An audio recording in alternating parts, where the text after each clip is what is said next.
Movie artist అసలు మా కుటుంబంలో ఎవరికైనా సరే చికిత్స కావాలంటే అదే మా ఫస్ట్ ప్రయారిటీ. సో దానిపైన మేము చాలా జాగ్రత్తగా స్క్రీనింగ్ చేస్తున్నారు. స్క్రీనింగ్ చేసినప్పుడు ఎవరికైనా ఏదైనా మేజర్ ప్రాబ్లం బయటపడితే దానికి వీళ్ళు ట్రీట్మెంట్ కూడా చేస్తారా? Only screening? ఇక్కడ ట్రీట్మెంట్లు కొంతవరకు చేస్తారు. కొన్ని స్పెషలైజ్డ్ హాస్పిటల్స్ ఉంటాయి. చాలా పెద్ద హాస్పిటల్స్ కూడా మేము టైఅప్లు పెట్టుకోను, 50% దాకా డిస్కౌంట్లు ఇప్పించాం. అండ్ హాస్పిటల్స్ అన్నీ కూడా చాలా మంచి పనులు చేస్తున్నాయి, గొప్ప పనులు చేస్తున్నాయి. ఏఐజీ దగ్గర నుంచి, మెడికవర్ దగ్గర నుంచి, కిమ్స్ దగ్గర నుంచి వీళ్ళందరూ they have come forward, they have helped us. And ఆ హెల్ప్ మేమందరం చాలా గ్రేట్ఫుల్గా ఫీల్ అవుతాం. ఈరోజు ఏ లిటిల్ ఓవర్ 400 మెంబర్స్, 400 మంది కన్నా కొంత ఎక్కువ మంది చేయించుకున్నారు. నెక్స్ట్ నేను వీళ్ళని రిక్వెస్ట్ చేసింది కూడా ఏంటంటే, ఫిల్మ్ జర్నలిస్ట్ అందరికి కూడా ఒక ఫ్రీ హెల్త్ క్యాంప్ వాళ్ళు చేయమని రిక్వెస్ట్ చేశాను. వాళ్ళు ఓకే అన్నారు. కంపల్సరీ ఇంకొక మీ అసోసియేషన్ అందరితో మాట్లాడి ఒక 2 వారాల్లో మీకు కూడా హెల్త్ క్యాంప్ ఇక్కడే జరుగుతుంది. సారీ,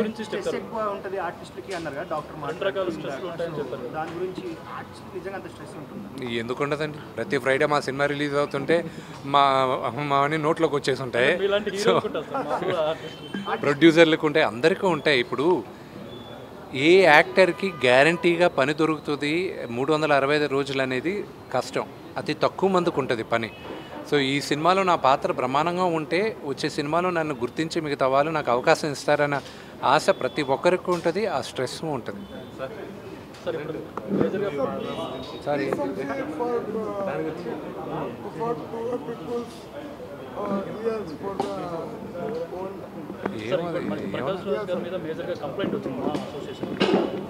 ఏమండి మనం ఉండేది ఇప్పుడు హెల్త్ క్యాంప్ గురించి, దాని గురించి ఏమైనా ఉంటే మాట్లాడదాం. There is nothing I need to speak. దాని గురించి మాట్లాడేసాను. ఆయన గురించి ఎంతోమంది, అది ఆయన ఇష్టం, అది ఆయన టోటల్ ఆయన పర్సనల్ వ్యూ. నా పర్సనల్ వ్యూ నేను వ్యక్తం చేశాను.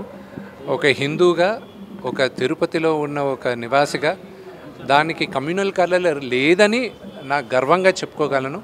సో అది కరెక్ట్ కాదు అని చెప్పాను, అంతేగాని దానిపైన ఆయన నేను చిన్నప్పటి నుంచి నాన్నగారి సినిమాలో ఆయన యాక్ట్ చేసినప్పటి నుంచి నేను చూసాను. నేను అంకుల్ అని సంబోధిస్తాను. ఆయన అంటే నాకు గౌరవం, అంతేగాని there is nothing controversial about it.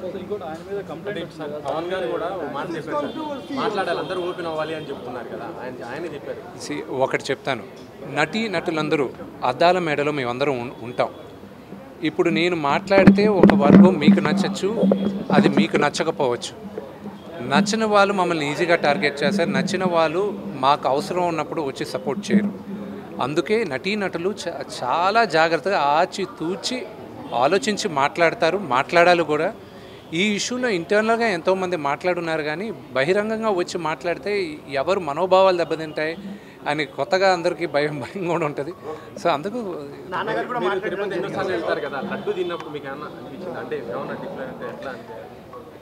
అండి దేవుడి పైన నమ్మకంతో విషం తాగినా కూడా అది అమృతంలాగే ఉంటుంది. ఆ నమ్మకం ఏ లెవెల్లో ఉందనేది మనకి.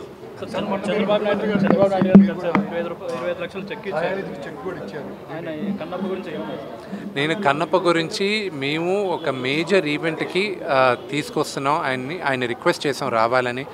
అది శ్రీకాళహస్తిలోనే జరగాలి. ఎందుకంటే ఇంత భారీ బడ్జెట్ పెట్టి ఆ ఈశ్వరుడి పైన సినిమా తీస్తున్నాం, కన్నప్ప పైన సినిమా తీస్తున్నాం. భారతదేశం అంతా కన్నప్ప గురించి, శ్రీకాళహస్తి మహత్యం గురించి తెలియాలన్న ఉద్దేశంతో ఆయన కూడా వస్తే బాగుంటుంది, మన తెలుగు వాళ్ళ ఘనకీర్తి ఏంటో కూడా చెప్పాలి అనే ఉద్దేశంతో సినిమా చేస్తున్నాం. పరమేశ్వరుడి దయ. మేము కూడా దానికోసం వెయిటింగ్. త్వరలో చెప్తారు. బ్రహ్మాండంగా ఉందండి ఆయన దగ్గర ఉన్న స్పందన. Family friends, family relatives and you know మిగతా క్వశ్చన్స్ అనే వీటి గురించి మీరు నాన్నగారిని అడగాలి. నాన్నగారు